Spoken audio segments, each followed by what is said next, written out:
इस वक्त दिल्ली के पावर कॉरिडोर से सबसे बड़ी राजनीतिक हलचल की खबरें सामने आ रही है, जिसने पूरे देश के सियासी गलियारों में कयासों का बाजार गर्म कर दिया है।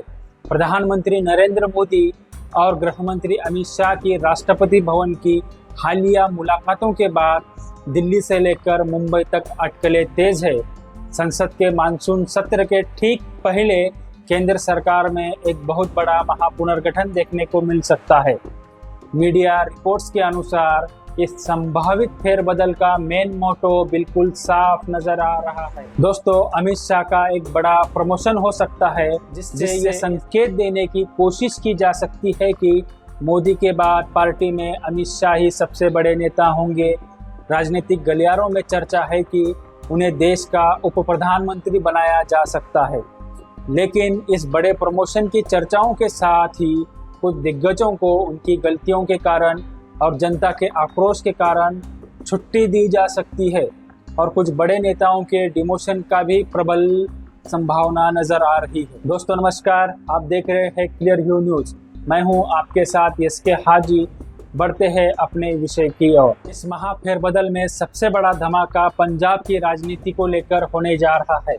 मीडिया रिपोर्ट्स के मुताबिक अप्रैल 2026 में आम आदमी पार्टी में ऐतिहासिक बगावत करके 7 राज्यसभा सांसदों के साथ बीजेपी का दामन थामने वाले राघव चड्ढा को मोदी कैबिनेट में एंट्री मिल सकती है। मई 2026 में बीजेपी की तरफ से राज्यसभा की कमेटी ऑफ पिटिशंस का चेयरमैन बनाने जाने के बाद अब राघव चड्ढा को केंद्रीय मंत्री बनाकर बीजेपी आगामी पंजाब विधानसभा चुनाव 2027 के लिए बहुत बड़ा दांव खेलने जा रही है। आम आदमी पार्टी को उसी के गढ़ में घेरने के लिए राघव चड्ढा की यह संभावित एंट्री दिल्ली की सबसे बड़ी रणनीतियों में से एक मानी जा रही है। वहीं दोस्तों, दूसरी तरफ अंतर्राष्ट्रीय स्तर पर विवादों से घिरे देश के पेट्रोलियम मंत्री हरदीप सिंह पुरी की कैबिनेट से छुट्टी होने की प्रबल संभावना है। दोस्तों, सिर्फ यही नहीं, गलतियां करने वाले मंत्रियों पर भी गाज गिरनी तय मानी जा रही है। नीट जैसे बड़े पेपर लीक विवादों और छात्रों के भारी आक्रोश को देखते हुए कयास लगाए जा रहे हैं कि धर्मेंद्र प्रधान को कैबिनेट से बाहर का रास्ता दिखाया जा सकता है। वहीं दूसरी तरफ महंगाई और टैक्स नीतियों को लेकर मिडिल क्लास की नाराजगी के बीच यह संभावना भी जताई जा रही है कि वित्त मंत्री निर्मला सीतारमण से उनका मौजूदा मंत्रालय छीनकर उन्हें धर्मेंद्र प्रधान की जगह शिक्षा मंत्रालय की जिम्मेदारी सौंपी जा सकती है। तो फिर नया वित्त मंत्री कौन बन सकता है? सूत्रों के हवाले से एक बेहद चौंकाने वाला नाम सामने आ रहा है कि पूर्व आरबीआई गवर्नर शक्तिकांत दास को देश का नया वित्त मंत्री बनाया जा सकता है। इसके साथ ही बीजेपी ने नितिन नवीन जैसे युवा चेहरों को आगे लाने के बाद अब पूरी कैबिनेट में युवाओं को फ्रंट पर लाने की रणनीति पर काम कर रही है। लेकिन दोस्तों, इस संभावित महाफेरबदल की सबसे तीखी आंच महाराष्ट्र की राजनीति पर पहुंचती दिखाई दे रही है। चर्चा है कि महाराष्ट्र के कद्दावर नेता देवेंद्र फडणवीस को राज्य की राजनीति से खींचकर दिल्ली लाया जा सकता है और उन्हें केंद्र में कोई मंत्रालय थमाया जा सकता है। दोस्तों, राजनीतिक विश्लेषकों का मानना है कि कहने को यह केंद्र में एंट्री होगी, लेकिन असल में यह महाराष्ट्र की सक्रिय राजनीति से फडणवीस का पत्ता साफ करने की दिल्ली की एक सोची समझी रणनीति हो सकती है, जिसे एक बड़े डिमोशन के तौर पर देखा जा रहा है। दोस्तों, असली सस्पेंस तो महाराष्ट्र के अगले मुख्यमंत्री को लेकर खड़ा हो रहा है। दिल्ली के सियासी गलियारों में कयास है कि अगर फडणवीस दिल्ली शिफ्ट होते हैं तो बीजेपी विनोद तावड़े पर बहुत बड़ा दांव खेल सकती है।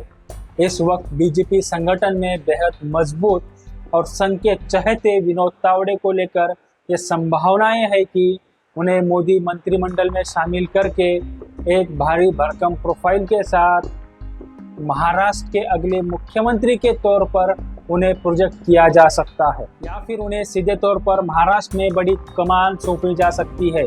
इसके अलावा एक संभावना ये भी है कि बीजेपी मध्य प्रदेश और राजस्थान की तरह किसी बिल्कुल नए चौंकाने वाले युवा चेहरे को सामने लाकर सबको हैरान कर देगी। दोस्तों, अब बात करते हैं उस सबसे बड़े सवाल की जिस पर सबकी नजरें टिकी हुई है। क्या यूपी के मुख्यमंत्री अजय सिंह बिष्ट उर्फ योगी आदित्यनाथ का पत्ता कटने वाला है?